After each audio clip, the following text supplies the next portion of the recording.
சகோதரர்களே, சேர்க்க வேண்டும் என்று சேர்த்தவர்கள் எத்தனையோ பேர்கள் அனுபவிக்க சந்தர்ப்பம் கிடைக்கவில்லை, கபரிலே வாழுகிறார்கள். பிள்ளைகளுக்கு என்று சேர்த்தார், அப்படி வாழ வேண்டும் இப்படி வாழ வேண்டும் என்றெல்லாம் ஆசைப்பட்டார். வாழ்வதற்கு சந்தர்ப்பம் இந்த உலகமிடம் கொடுக்கவில்லை.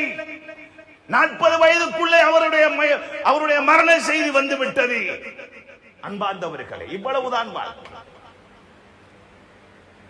இதற்குள் தான் அல்லாஹ் ரப்பல் ஆலமீன் சோதனையாக பணத்தை தந்திருக்கிறான். கவனமாக பயன்படுத்திக் கொள் அடியானே என்பதற்காக. ஏழ்மை என்பது கேவலம் அல்ல,